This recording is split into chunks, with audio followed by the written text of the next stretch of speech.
We like it when Jews live in their place. We don't like it when they live in our place. Go be Jewish somewhere else. It's great when Jews live somewhere else. Jews run the world. The Holocaust didn't happen. Hitler's the only person in the history books they've been told, like, has stood up for white people. So you stand that person till the end of time. But what you don't realize is, like, you could just be the change you want to see in your movement. You could be the one, like, you could be the one in history to stand. That's what Nick is doing. But the problem is you can't point to these people. Like, see, they're standing up for white people. Because they fall into the same trap of supporting Hitler, too. Though if God, you're so bad faith, I feel like I have to Steelman him. If it weren't someone, Nick, who's, like, his reputation precedes him, I could see, like, you know, this was this thing where I feel like this election was stolen from us, but we came together and it was a great moment of unity. And it was really awesome to see a bunch of people here fighting for the same, like, I could see someone saying that and not necessarily being radical. If anything, you should blame Kanye, not, because, like, all the arguments you can make, this is enabling white nationalism on a public stage or whatever, that blame doesn't go to Trump, it goes to Kanye. But you guys are so obsessed at, like, attacking Trump. You guys are so obsessed with pinning Trump as a bigot. It's not about whether or not platforming Fuentes is dangerous. It's not about Kanye being a fucking anti-Semite. It's about, you have this idea that Trump is a bigot, and anything that, like, supports that idea, you want to bring that up. Criticizing Trump and then saying he's, like, an anti-Semite? No shot, dude. It does, like, we can have dinner with people we disagree with. This is, like, segregation is sinking. All about Donald Trump. A man who swears he's not an anti-Semitic bigot, but who is beloved by anti-Semitic bigots. This is a dog shit argument. Bernie got fucking supported by the KKK, and he's like, just because they fucking support me doesn't mean I support them. He's gone. Have you ever played the game Proteus? Alright, it's just like walking simulator kind of thing, where you go through the seasons, and then after winter, you start to ascend into the sky until your, like, eyes close, and that's the end of the game. Like, he is in Ascension. There is no grass, there is snow, and he is ascending higher than the highest mountaintops.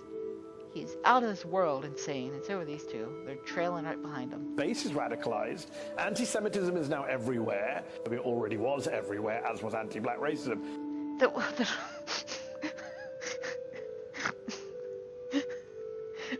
at a little fucking loss for words. It doesn't matter, because it's just not important. Reiterating what I'm saying, it's just not important. I'm gonna say this for the final time. It doesn't matter. It doesn't matter.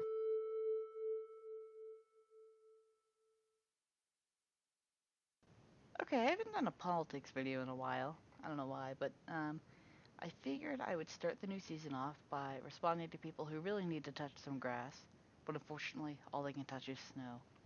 This is MSNBC talking about the Trump dinner. Honestly, before we could just start. So, how have you been? How was your Thanksgiving? I took a well-earned break at the beach. Did you get stuck sitting at the kids' table? Or forced to have an awkward conversation with that crazy uncle? We all have one. It's become a cliche for a reason.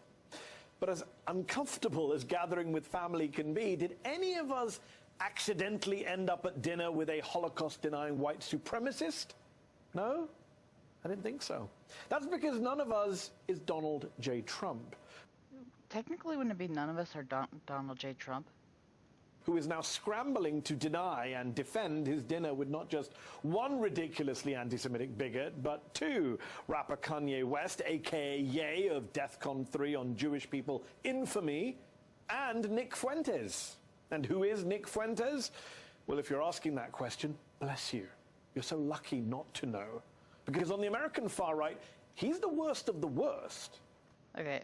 I know for a fact that Nick is feuded with people that are farther right than him, like Richard Spencer and people like that, the hardcore, like Noswell people. Yes. In terms of the Catboy stuff, you know, one of the scenes I saw was Nick saying, well, you've just got to trust the plan. You look like a clown if you're not trusting the plan. Facts. What is this plan?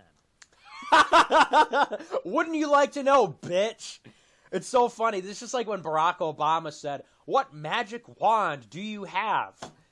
Trust the plan, bitch. We're not trusting your plan anymore, idiot. We're trusting my plan, all right? It's my time, all right? I won the Groyper Wars, and now everybody's going to trust my fucking plan. Well, let's start out with this. Who does Richard Spencer associate with? He associates with Matthew Heimbach. Matthew Heimbach, who is obese, wears a Stahlhelm, and was on a national campus tour called National Socialism or Death, okay? This is the guy who Richard Spencer thinks is cool to associate with. You all know probably a lot of you know who Matthew Heimbach is. A costumed freak, obvious extremist with fringe ideas, or calling them fringe things that no one will ever accept, who personally has a lot of problems. Richard Spencer associates with all kinds of characters exactly like this. The National Socialist Movement, who was invited to Charlottesville. He associates with, I'm trying to think of who recently. That guy, Joaquim from the Heel Turn Network. Associated with people like JF, who fucks retards, okay? The list goes on. And I'll tell you that associating with costumed retards is like anathema. You know, you want to talk about people that can do nothing for you. Those people do nothing but hurt you. People like Mike Enoch throwing up Roman salutes. Who the fuck thinks that's a good idea? You know, who does that appeal to? Michael Enoch throwing up a Roman salute at the White Lives Matter rally, okay? Another obese guy. This is disgusting. Matthew Heimbach, where people look at some obese, bearded, old guy in a costume with a swastika on it, and the immediate reaction is revulsion. The immediate reaction is to be repulsed. Now, I'm talking about the average person. I'm talking about the average person, and nobody can disagree with that. We're not talking about, well, you know, what if they listen to what he had to say? Well, they're not. People don't listen to what costume freaks have to say. People don't listen to what, you know, some guy with a swastika, I should say costume freak. But it depends on the kind of costume freak. It really does. You know, wearing a swastika, somebody's going to say, oh, I would never, okay, yeah, no. And even if I like what he's saying, I would never associate with that. Of course, you know, when you explain something like this after the Groyper War, where it's like maximum scrutiny, oh, he asked how anal sex helps win the culture war, so, like, we can't do anything that deviates from that mentality is going to fucking kill us. If we have to always be asking ourselves, like, how will this be perceived against traditional Catholic teaching? Like, we're never going to win that way. Sorry to tell you. I'm obviously traditional Catholic, but I also want to do what it takes to win. And I also understand that not everyone in the world is a traditional Catholic. And so we have to use other means to appeal to people outside of our periphery. We have all the traditional Catholics. We don't have to worry about them. Like, you know, a specific look. You know, people think optics means, you know, me being a young kid wearing a shirt and tie and draping myself in the American flag and doing a super serious political show. That's never what it meant. Optics always meant, you know, does your presentation further the message or does it hinder it? You know, the optics of Richard Spencer hindered our message. People would like our message if it wasn't associated with the National Socialist Movement and the Traditionalist Workers' Party. That was the point. You know, I looked at Spencer's Gainesville speech where he came on a stage with fat Mike Enoch and fat Eli Mosley and looked like fucking idiots who didn't know what they were doing. In that case, it wasn't even about costumes. It was just that they came on a stage with no props, no decorations, no podium, no nothing. Just an empty stage and Spencer and two fat guys standing behind him with their hands in their pockets. And it doesn't, like, you don't have to have a dog in the fight to say that that doesn't look good. Doesn't look professional. These people don't look like they have their act together. It looks like shit. It looks like you're a bunch of fucking idiots. You know, here's this guy who's supposed to tell you about politics, and he's just, you know, got a microphone on a stage. There's two fat guys who don't know what to do with their hands, don't know where to stand, looking around. Like, you look dumb. That's where optics came from initially. And I know because I came up with the phrase, basically. I didn't come up with the word optics, but, I mean, that is really when that started to become a debate. I remember on Nationalist Review with James Alsop, after his speech in Gainesville, Florida, I said, I look at that stage, and it's just not good optics. It's not good optics to be shouted down while you got two fat people don't know what to do, and you're just standing there like an asshole with your dick in your hand, you know, waiting for people to stop yelling. It's to me. Some people just don't get it. You know, Richard Spencer thinks we're going to win with this shit.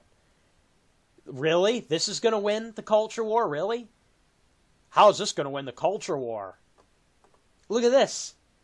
Is this snooze fest? Is that helping anybody? What is this doing for anybody? It's fucking boring. Sucks. It's the same stuff for years. It's not exciting. It's not interesting. Even if you agree with this stuff, you don't want to watch it. Which, I'm sorry, but Richard Spencer will never get that because he's 40 years old. And a lot of people criticizing it will never get it because they are old.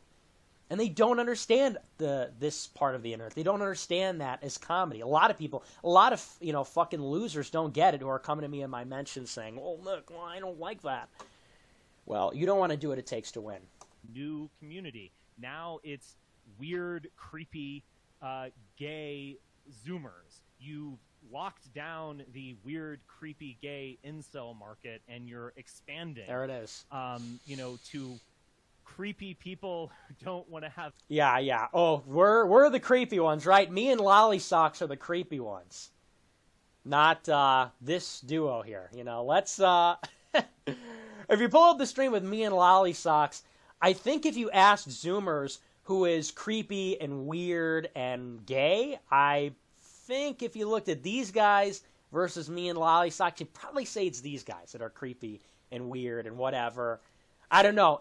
You tell me. I guess, these are what normal, hip, cool, young, fresh, exciting people look like. When I'm watching this live stream, those are the kinds of adjectives that are in my mind. When I see Richard Spencer in the dark, his face illuminated by his computer monitor, obviously pasty and pale from alcoholism, drug use, perhaps something else, with this sort of strange, unironic mustache, and he's beside, this balding, yellow-toothed retard fucker.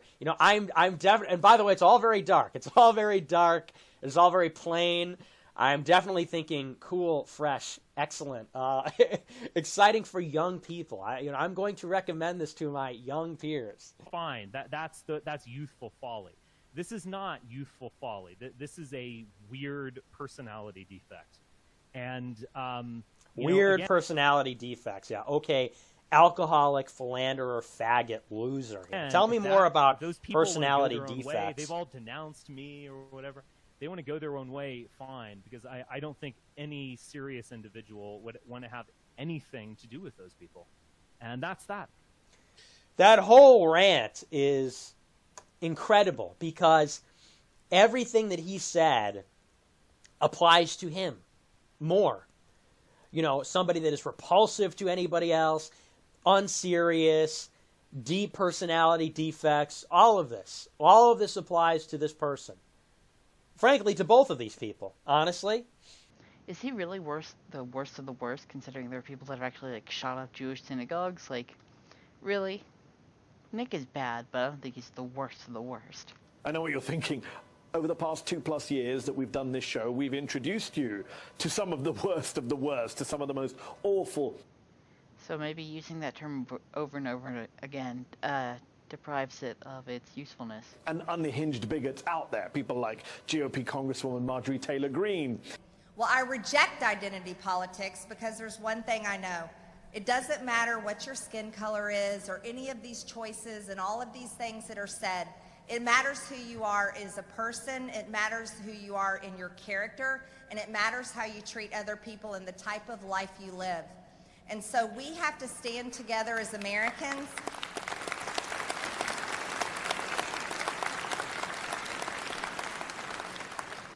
She had something about the space lasers or burning down forests or something. I don't remember what the Jewish part came from. I don't think she's bigoted. But it'd be nice if there was some backing up. Here's something that she said that was bigoted, or also that shit she denounced in 2018. She no longer believes the crazy shit. But whatever. And GOP Congressman Paul Gosar.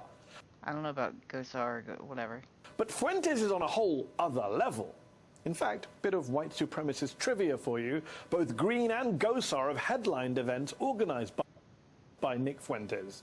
The 24-year-old heads the American... Okay, so, this is kind of, that's a little weird. I can see some people are a little made uncomfortable, but, that doesn't mean she's, a white supremacist. And, people can gather in places and disagree. America First PAC, which is similar... Wait, what did it say about Gosar? By Nick Fuentes. The 24 So I was gonna say, if it did say some kind of yikers shit in there, but okay, give them credit, but I don't think it does. 4-year-old heads the America First PAC, which is similar to CPAC, another conservative political action committee, but with more white nationalism. Okay, so I think this is where you're gonna lose some people there, buddy. I got an itch. There are probably maybe like moderate liberal people watching, like, hold on, I know people that like go to CPAC and are conservatives. They're not white nationalists. Like, the implication there is really shitty. Let me warn you viewers now, what follows from Fuentes is a lot of horrific and racist stuff.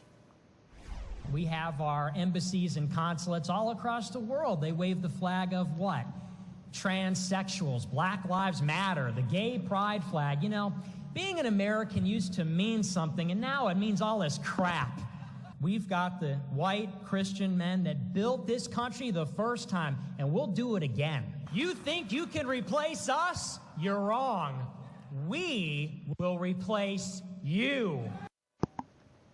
That kind of open bigotry and conspiracism is bad enough. So I don't know where the bigotry and conspiracy. Now, unfortunately with Nick, his reputation precedes him. Well, like, I don't know if he was saying it's a conspiracy that all these embassies or whatever are, like, supporting trans people and gay people. It's a little bit of bad faith when there's easily, like, things you can attack him over. Like, come on, do you really have to be bad faith about it? Enough. But wait until you get Nick Fuentes on the subject of, as he puts it, the Jews. Something he talks about a lot on his online show. When it comes to the Jews, every society where has gone down with these people, it always goes from 0 to 60. The Jews had better start being nice to people like us. Because this clip is like 100% pure, like, industrial grade cringe. What comes out of this is going to be a lot uglier and a lot worse for them than anything that's being said on this show or has been said on this show. So there's like a weird, like, violence implication there that I'm not comfortable with, but I've said something similar, like back in the day, and I guess I'd still agree with this now, that I believed in kind of like a rubber band effect, where, like, if you go so far left with your immigration policies, you're eventually going to get, like, super far right people in office that might do something that you're uncomfortable with. I still kind of believe this now. For example, the insane hypersensitivity around, like, the Muslim crisis and stuff like that, or we don't want to reveal the race or whatever, we're, like, digitizing their faces to be, like, white passing, like, that shit created Trump and you have nothing to blame but yourselves. Like, there's probably some, like, I've talked about, like, if you are, like, Germany, I could see, like, if AFD gets in, like, I don't know how extreme they are, but, like, I could see them electing, like, someone crazy if the immigration shit gets worse. Like, I've said something like that. That's way less yikers, but, yeah, I don't know. That's just the tip of the white supremacist iceberg. It's just the tip. We will spare you the video of him joking about Holocaust denial and ovens, or using the N-word repeatedly. Now, Fuentes has denied being a neo-Nazi or a white nationalist. I don't know if Fuentes is a neo-Nazi. I know he's a Christian nationalist, but I think a lot of the stuff around the Holocaust and around, like, Hitler is, like, jokes. Which is weird because he has also said stuff like this. And now they're going on about Russia and Vladimir Putin is Hitler, and they say that's not a good thing. And I shouldn't have said Okay, he's clearly joking here. that. I shouldn't have said that, but There is a weird phenomenon where a lot of these people, like Hitler, and I think I figured out the reason. It's not necessarily that they're big on, like, that they want to kill Jews or whatever. Maybe some of them are, like, insane like that. But I think it's that Hitler's the only person in the history books they've been told, like, has stood up for white people. And so, like, you kind of, this is your only person ever that really, like, in your view, stood up for white people, so you stand that person till the end of time. But what you don't realize is, like, you could just be the change you want to see in your movement. You could be the one, like, you could be the one in history to stand. That's what Nick is doing. But the problem is you can't point to these people. Like, see, they're standing up for white people because they fall into the same trap of supporting Hitler, too. I mean, like, but yeah.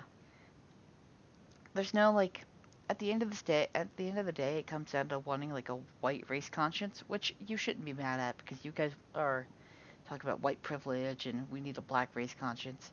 You can't have like a double standard of like, a white race conscience is extreme, but a black one isn't. Like, you guys own all of this shit that you hate, and it's so funny because the left has not done any of the reckoning that they really need to do.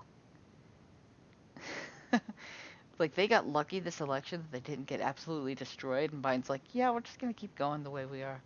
That's fine. Let Ted Cruz roll over you. What was I saying? What other way is there to say it? Yeah, so if you really, you can't like de-radicalize, I guess you kind of get, but like if you wanted to truly de-radicalize these people, you have to accept their terms as valid, meet them where they're at, and get them to support less radical people. And then eventually down the line, if they're like, I don't really care as much about the race conscious thing, like, then that's good. But like, you can't like, the thing about de-radicalization from the left is, left views de-radicalization as pulling them to like the left. What would you call a person who jokes about Hitler being great? Okay, the little quotes there, like, a lot of it is jokes, but a lot of his jokes have like a nugget of like, okay, there is some truth that he believes there, but like it's not like as extreme as he puts it, as he says, because that's a lot of like the irony and humor. Who makes light of the Holocaust, who vows to replace Jews and gays and black and brown people with white Christian men. If not a neo-Nazi, then what? How did this A Christian nationalist?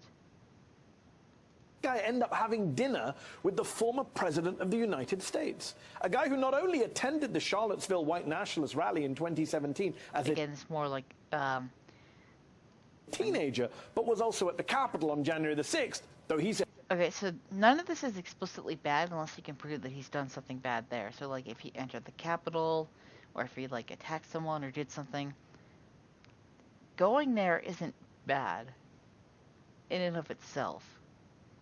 But I see the intuition pumping you're trying to do with your audience, like Charlottesville on January 6th, blah blah blah, and you also kind of like conflate the two subtly to like say that all the January 6th people were white nationalists. I don't know. It's very sneaky. Says he didn't enter the building. He does say this though. I'll reiterate it very strongly once again, just for all of you. January 6th was awesome. Cringe.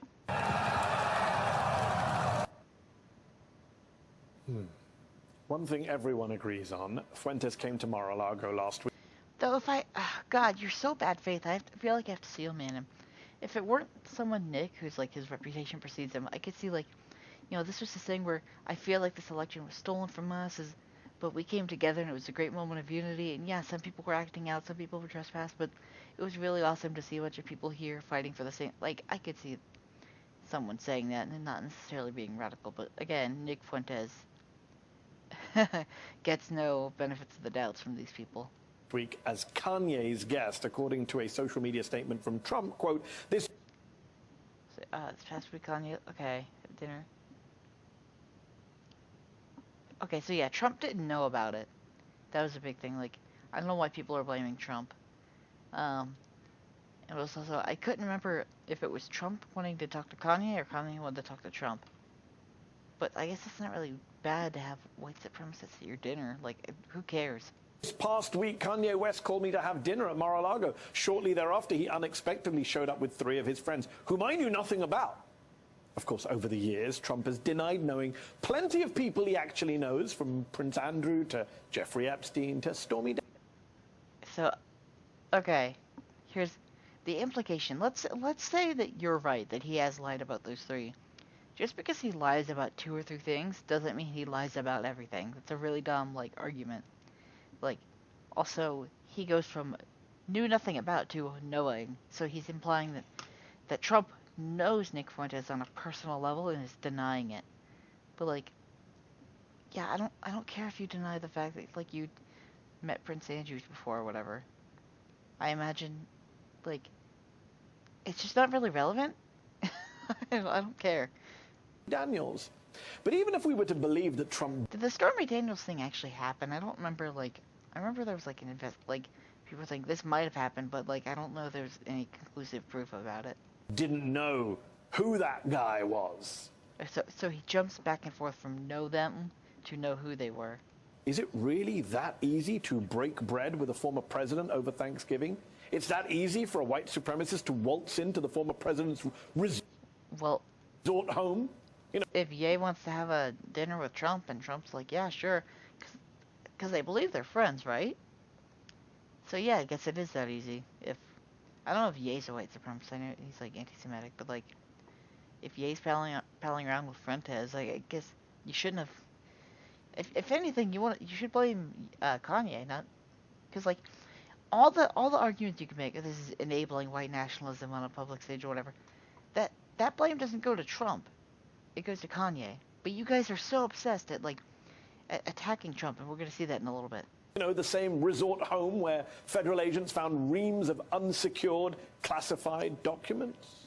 Oh no, classified documents. It's not like we should probably be declassifying the... Oh, that's another thing, the tax cuts. Tax cuts are based, the tax returns. Who fucking cares? We should probably have lower taxes. Like, this is such a non-issue. Like, he's not even president anymore. Do we really need to have a fucking, like, this January 6th fucking commission's like an excuse to dig into all the dumb dirt over the years of trying to like delegitimize the president. It's whatever. The biggest scandal here, though, is not Trump. It should come as no surprise to anyone that Trump pals around with bigots, white supremacists, anti-Semites. This is a man who himself traffics in bigotry, white supremacy, and anti-Semitism. The most pro-Israel president trafficked in anti-Semitism. Good job. No substantiation for any of these claims, right? And this is what I was talking to before. You guys are so obsessed with pitting Trump as a bigot. It's not about whether or not platforming Fuentes is dangerous. It's not about Kanye being a fucking anti-Semite. It's about, you have this idea that Trump is a bigot, and anything that like supports that idea, you want to bring that up. Why the fuck would you blame Trump? Kanye legitimizing Fuentes is genuinely something you can criticize him for. You can also criticize him for like the weird anti-Semite shit. But like criticizing Trump and then saying he's like an anti-Semite? No shot, dude.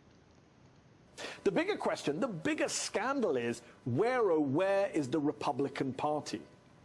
Okay, this is kind of abusive, and Democrats are super abusive with the way that they talk about things. So like the election is like, let's say, dear viewer, that you and I are married or whatever, and then you have this criticism of like, you're not good at committing or whatever, and I say, talking about that is dangerous, it's gonna ruin our relationship, and then eventually we get into a big argument, and I go, see, you talked about it so much that it caused this big fight, and now we're in arguments and blah blah blah. That's super abusive, like with the election shit, and then this is like, if you don't care about my criticism that I have with like you and hanging out with this friend or whatever, like, that means you're complicit. It's super abusive. Answer, mostly in hiding. Mostly silent. Just like Joe Biden in 2020, hiding in his basement. As of Monday morning, no condemnation, not a peep from McCarthy or McConnell. Nothing either from Trump's potential 2024 GOP rivals, Ron DeSantis, Mike Pence, Nikki Haley. Because I don't see the moral panic here. I really don't see the moral panic insofar as condemning Trump. Now, if you want to say that Kanye and Fuentes, like, platforming this stuff is bad, okay. But, like, the problem is you lose the plot when you try to go after Trump. It's because you have this idea that is unfounded, that he's a racist or bigot or whatever. Oh, wait, Trump's former Secretary of State, Mike Pompeo, put on his big boy pants to tweet, "Anti-Semitism is a cancer. As secretary, I fought to ban funding for anti-Semitic groups to push BDS." He didn't name Trump there. So, this is actually a good tweet. And I think I gave a lot of shit to Mike Pompeo back in like 2018, 2019, where I was super concerned about like a lot of people simping for Israel. I wouldn't go as far as Nick did, but like, it was like, I would look up things that like, oh, they lied about the weapons of mass destruction. Why are we saying that we need to, reduce like government spending, but we're giving like how many trillion to Israel, blah blah blah, like that kind of stuff, normie shit. This is good. It's not like this is grass touching. Good job. bashes BDS, Palestinians, doesn't say Trump's name, doesn't say what he was even referring to. What a brave man Pompeo is. Of course you'd support the Palestinians. And here's the Republican Jewish Coalition, the RJC, quote, "We strongly condemn the virulent anti-Semitism of Kanye West and Nick Fuentes and call on all political leaders to reject their messages of hate." And again, another good tweet. Not blaming Trump. Again, good grass touching. refused to meet with them. Well, what do you mean political leaders? Only one political leader met with them. Why not name him? This is... It doesn't matter. It does, like, we can have dinner with people we disagree with. This is like segregation is sinking. All about Donald Trump, a man who swears he's not an anti-Semitic bigot, but who is beloved by anti-Semitic bigots. This is a dog shit argument. Bernie got fucking supported by the KKK, and he's like, just because they fucking support me doesn't mean I support them. Depeche Mode, Taylor Swift, there's probably a bunch of other bands that were supported by, like, KKK and all these, like, crazy people. That doesn't mean they support them. That is a dog shit argument. And he dines with them. And it's not just... Like, there was one occasion that you're super upset about. Republican silence, by the way. Are the Dems making enough noise? I mean, this is a golden opportunity for Democrats to go after Trump and the entire cowardly, complicit GOP to make it clear that his and their flirtation with far-right fascism and... So is having dinner with someone that has, like, a crazy, like, bad idea, flirtation with it? So, like, if Trump were to come out and say, you know, there were some aspects of Nazi Germany that were okay. Okay, then we can sound the alarms, okay? But, like, having dinner with someone that you didn't expect to have a dinner with, is that, like, is that we need to sound the alarms? If I'm playing Splatoon and I team up with, if I, like, go solo queue and suddenly, like, fucking Fuentes and Spencer and, whoever else, I can't remember, Mike Enoch and can't remember all the people, like, are on my team, is that moral panic time? Holocaust denial is disgusting. I don't know. That's another, like, if you do support Hitler for the reasons I said, you're probably gonna, like, defend him and, like, try to downplay all the bad things he did because you see something good in him that most people don't. I don't know how, like, I don't know if, when I think Nick is only engaged, I think he even said that I don't really care much about Holocaust denial. I think it's just, like, he only does it in a joking manner, so I don't know, like, but, like, if you have a person that you really stand behind, you will defend them to your dying breath. I do this with Ted Cruz all the time. Like, I am super, like, I have a huge political affection for the man. I am, like, I find meaning and purpose in his mission, and so I will defend him to my dying breath, and I will, like, especially when the arguments are such bullshit. They're, like, so awful. But, like, I can see people doing this if they want, like, a white race conscience, or if they see some problem with, like, Jewish people in power or whatever. If they have these, like, ideas, of course you're gonna, like, find someone who has similar ideas, like a political leader, and then defend that person. It's not right, but, like, it's an understandable phenomenon that everyone goes through that has, like, a huge political bend. Despicable and un-American. I love how lefties are trying to use that, like, as if you, the person that's, like, the party that's, like, not globalist, I shouldn't, but, like, we need, like, cares less about domestic shit and, like, more about global shit. I don't know. So what are they doing? Oh, the people that are, like, okay with burning the American flag, that's another... Mr. President, what do you think of Donald Trump having dinner with the white nationalists? All the things you could yell to the president. Not about Ukraine, not about China increasing, I think, nukes or ballistic missiles or something. It's about Trump's dinner with Fuentes.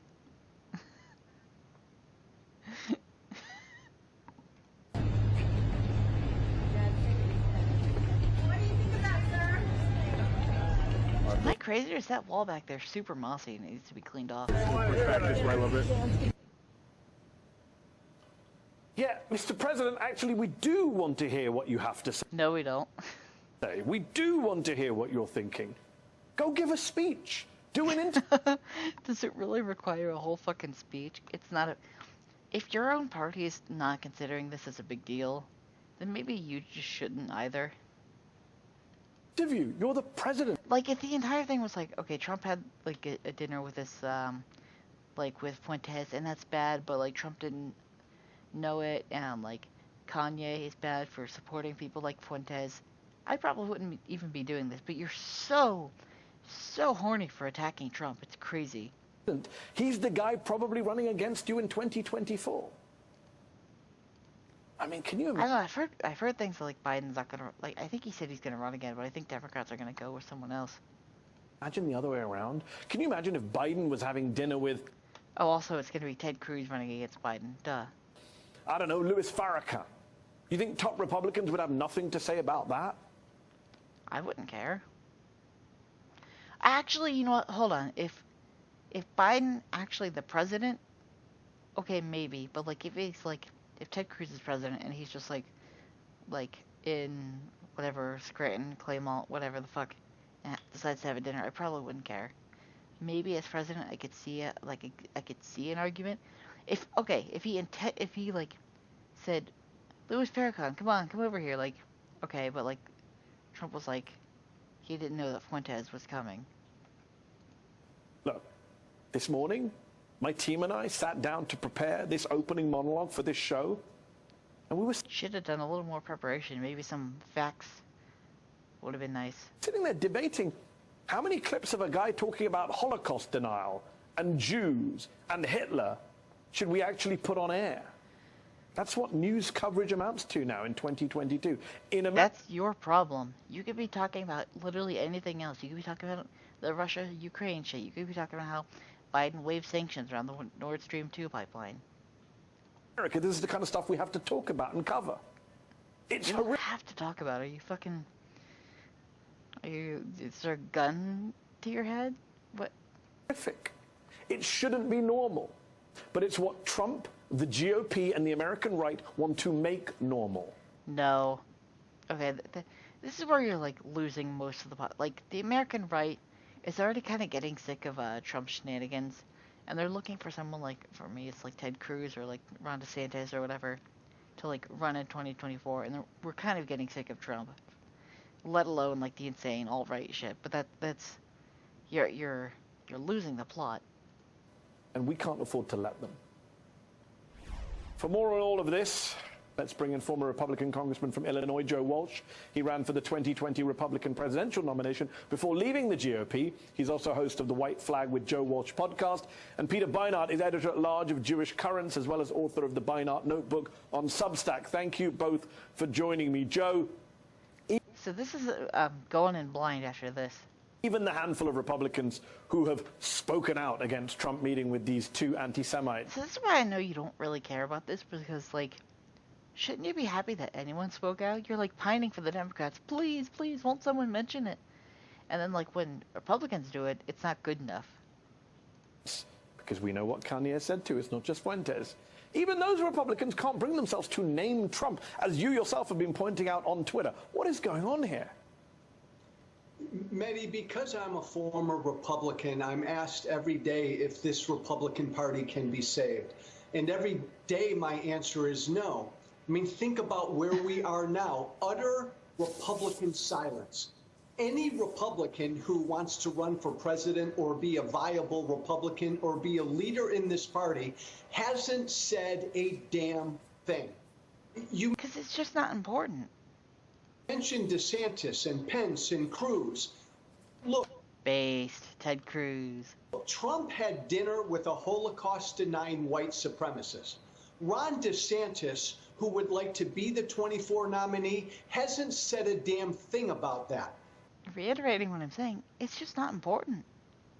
Like, really, it's just not important. Like, if you guys had a measured take about this, like, okay, this kind of sucks that Fuentes is getting to meet Trump, and, like, it's kind of validated in this way because of Kanye, but, like, let's not blame Trump. He didn't, like, I would be okay, but, like, you're like, saying that, like, this was, like, an intentional thing when it clearly wasn't.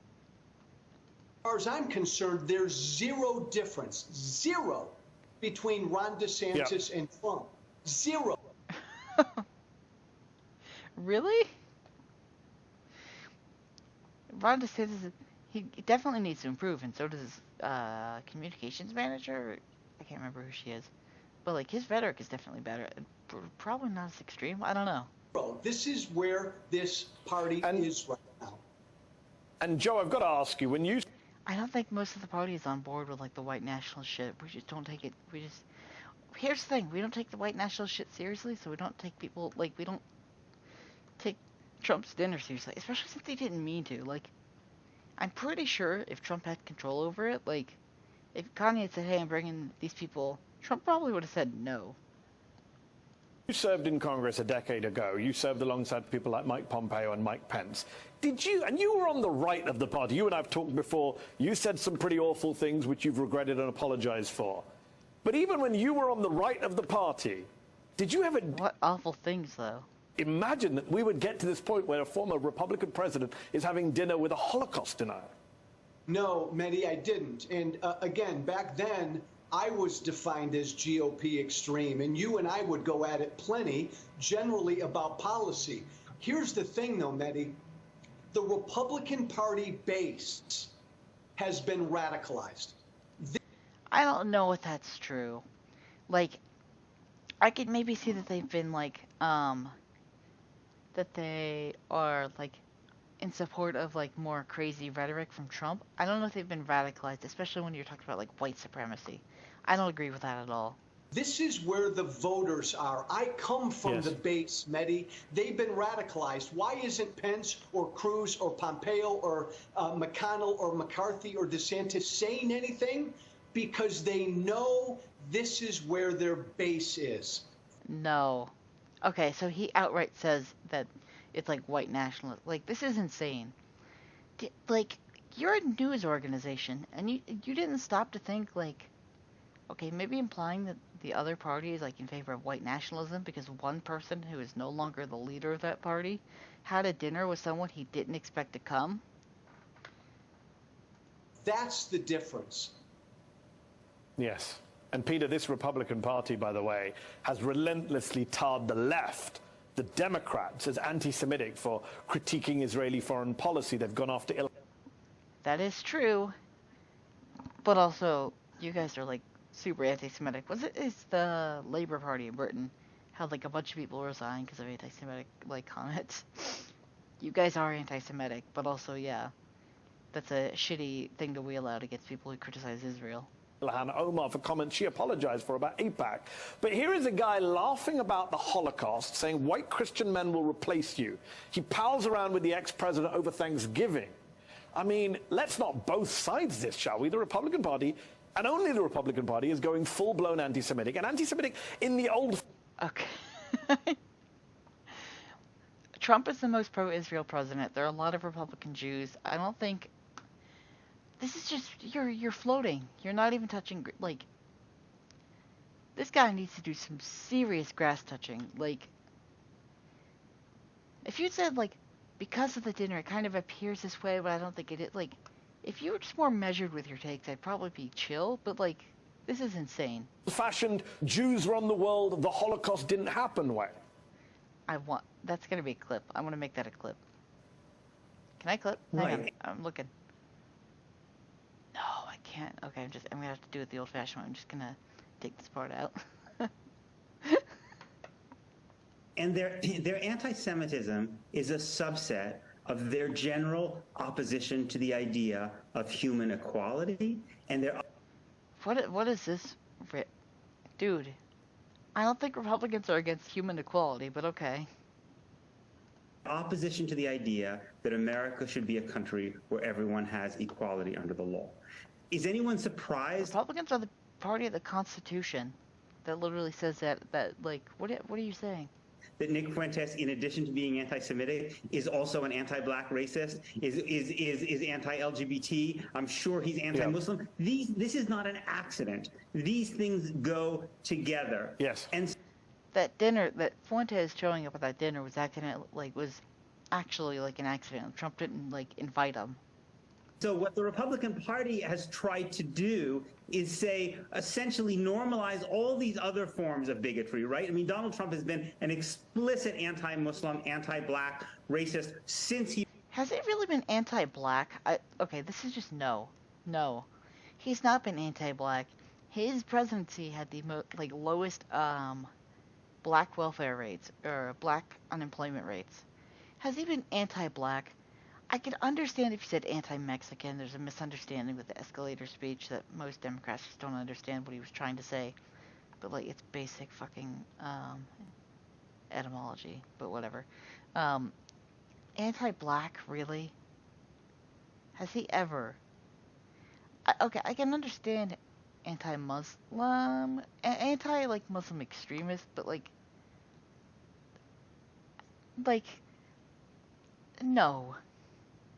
I don't think he hates Muslims. I just think he sees the problem with or saw a problem with the insane immigration and went a little too hard over it, but whatever. He ran for president his entire career, but say, no, we can actually bracket that and we will still be a safe place for Jews. It doesn't work that way.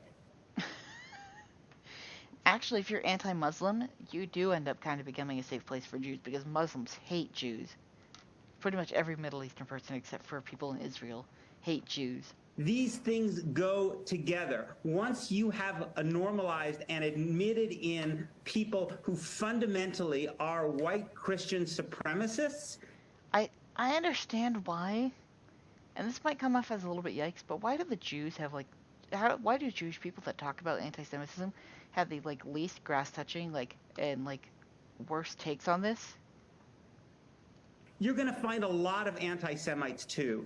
And now the Republican Party should be reckoning with that, but they're not reckoning with that because once again, they're cowards. It's not a big deal. There are other brains that see things differently than you. It's not a big deal.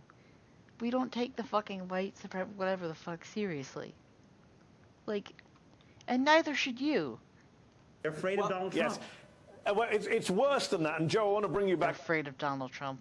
Please, after these fucking midterm results? No way. It's not just that they're cowards. That dude is toast. Any of them are cowards.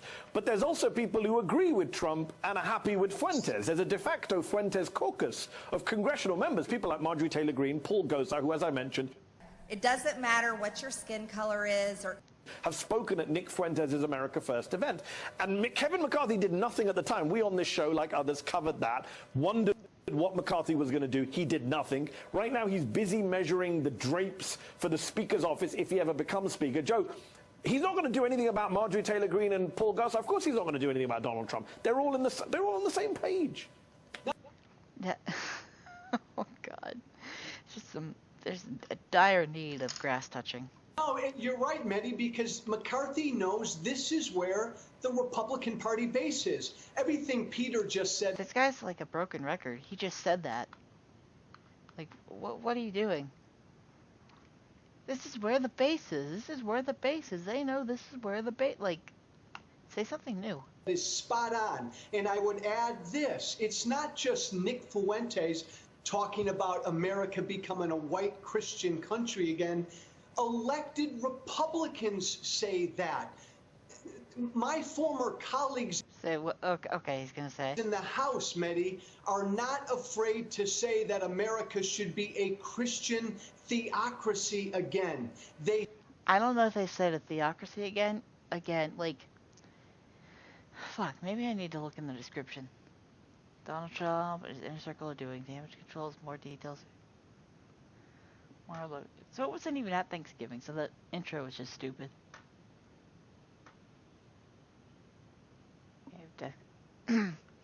Fellow Republicans, meanwhile, okay. Subscribe to MSNBC, follow show breaking news, connect. No sources. Nope.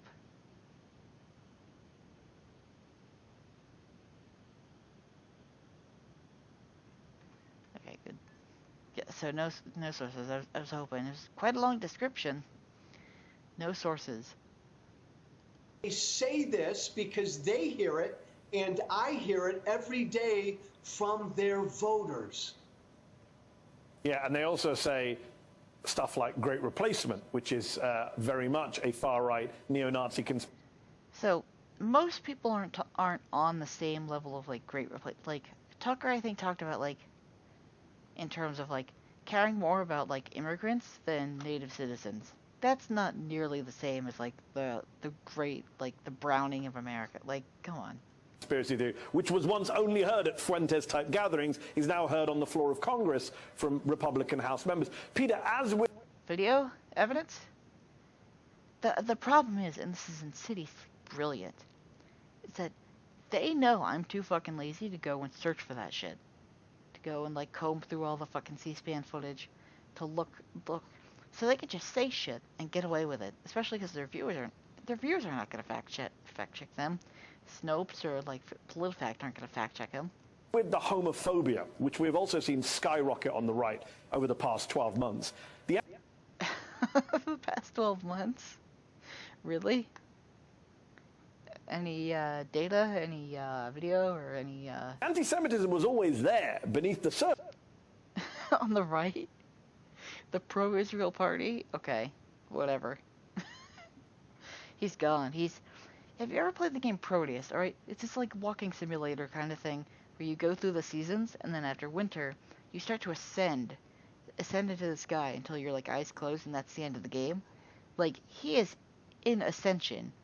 There is no grass, there is snow, and he is ascending higher than the highest mountaintops. He is out of this world insane, and so are these two. They're trailing right behind him. It never really went away. It was just looking for an opportunity to be mainstreamed again. And Trump has done that. The modern GOP has shamefully done that. All the Made anti-Semitism mainstream? No. Maybe you could argue Kanye, but I don't think people are on board with the weird shit that he's doing. While hiding behind well, we're pro-Israel, and the left isn't, so it's fine. It's kind of a big thing. There's kind of a huge, like, maybe this seems controversial, kind of a huge connection between Israel and Jewish people. It's kind of a Jewish ethno-state. So yeah, that is kind of important. Right. You know, we've talked about this, Mehdi. The thing the media has to start understanding about this response, when someone says something anti-Semitic about American Jews, you say, we love Israel. There's a coded undertone to that. And the undertone is, it's great when Jews live somewhere else.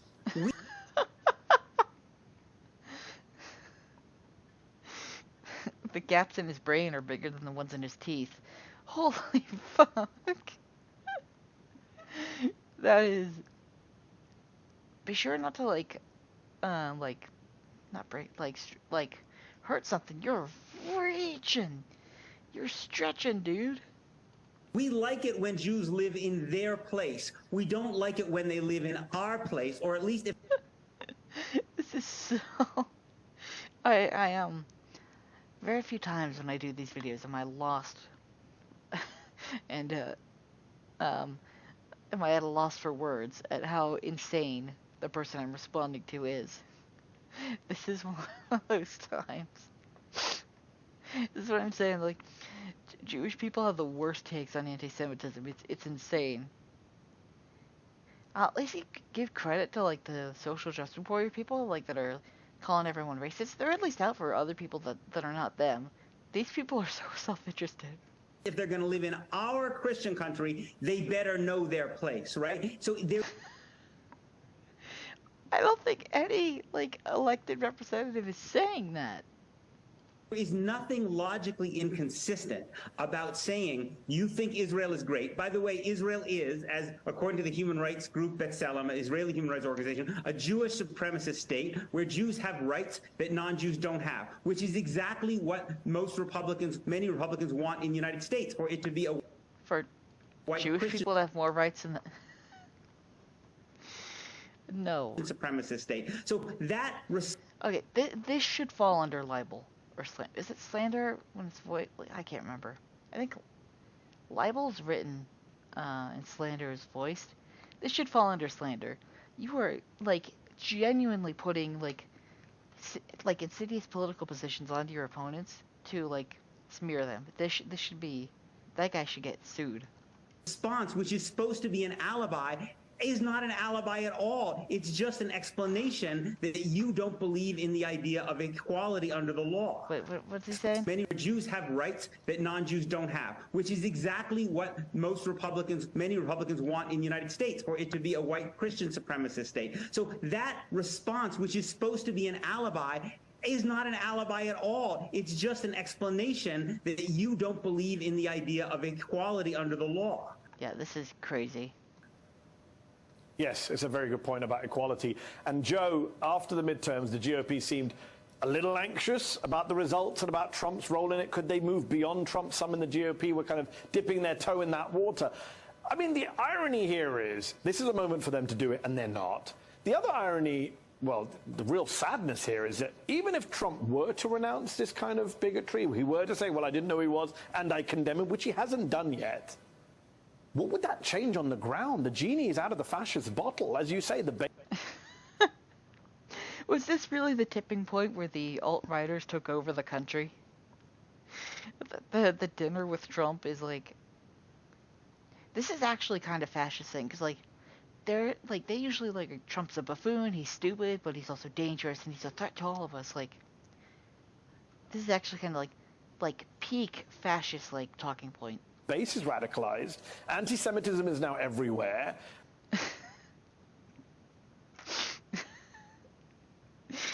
You know, anti-Semitism only sticks on metal objects for like 12 hours. If you get you can wash your hands with hand sanitizer, maybe wear a mask, that'll keep the anti-Semitism away. Stay 6 feet away from the anti-Semitism. Like, come on. Really? It's everywhere? Now everyone's just like, I fucking hate Jews! Like, really? Homophobia is now everywhere. Islamophobia. Really? Homophobia is now everywhere?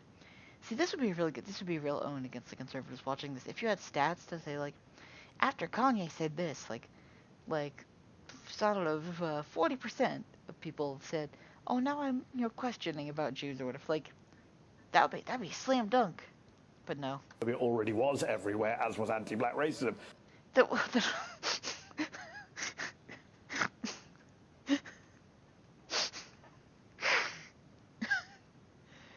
So what is the stress about this particular incident if it already was everywhere and now it's everywhere?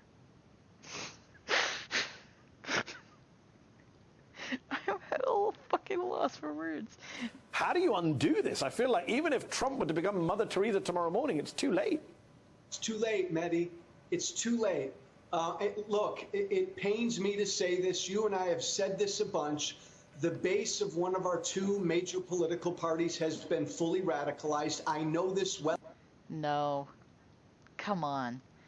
There is so much of a great... Okay, I was like... Maybe I should send this to Destiny. I kind of want to bias check. Now I'm absolutely sending this to Destiny, because I would bet my cock and balls that he's going to say, this is way too much. I'm not watching MSNBC anymore. Oh, damn, dude.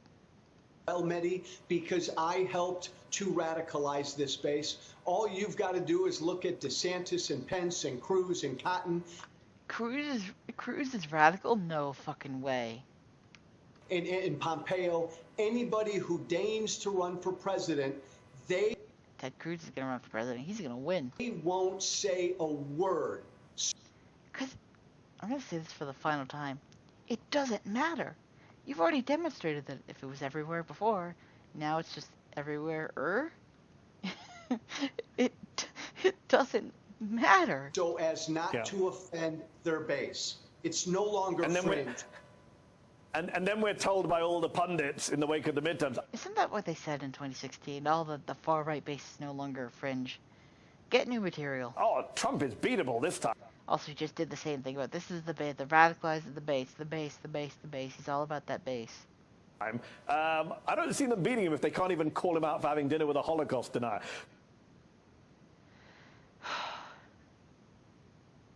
That is... This is who we are. Fucking retarded. That is legitimately one of the worst videos I've ever watched. Worse than the video that actually got me, like, angry. Angry at them. This is just stupid. This is really stupid. Shame on you. Shame on you for not having good commentary. You're a news broadcasting organization. You should do better. You should do better. Why not go talk about Ukraine, Russia? Go talk about how Biden's responsible for it by waiving Nord Stream 2 sanctions. Like, just shut the fuck up and just touch grass, and you know what, while you're at it, just delete your account.